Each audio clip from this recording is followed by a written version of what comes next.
officers seeking to extend their time in office at senior levels simply because of a lack of generation of younger commanders.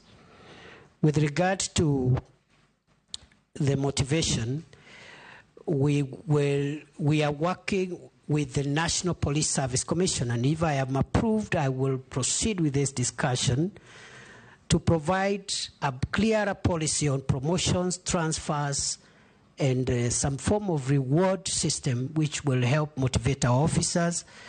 At the moment, before I left office, we were implementing the 3-year transfer policy. I think we were at 45% compliance because of the logistical and the financial implications.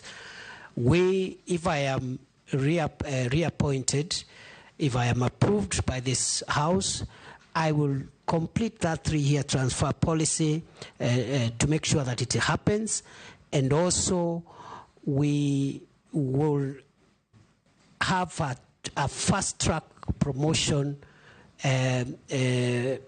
arrangement for officers who do very well. For example, if you are county police commander, you help in reducing crime, you help in fighting femicide, you help in fighting you have certain targets which you meet. You should be promoted faster than somebody else who is in the same level, but their performance indicators are in the negative. Finally, I've been asked 2 questions by the Honorable Mishimboko. The first one is on femicide.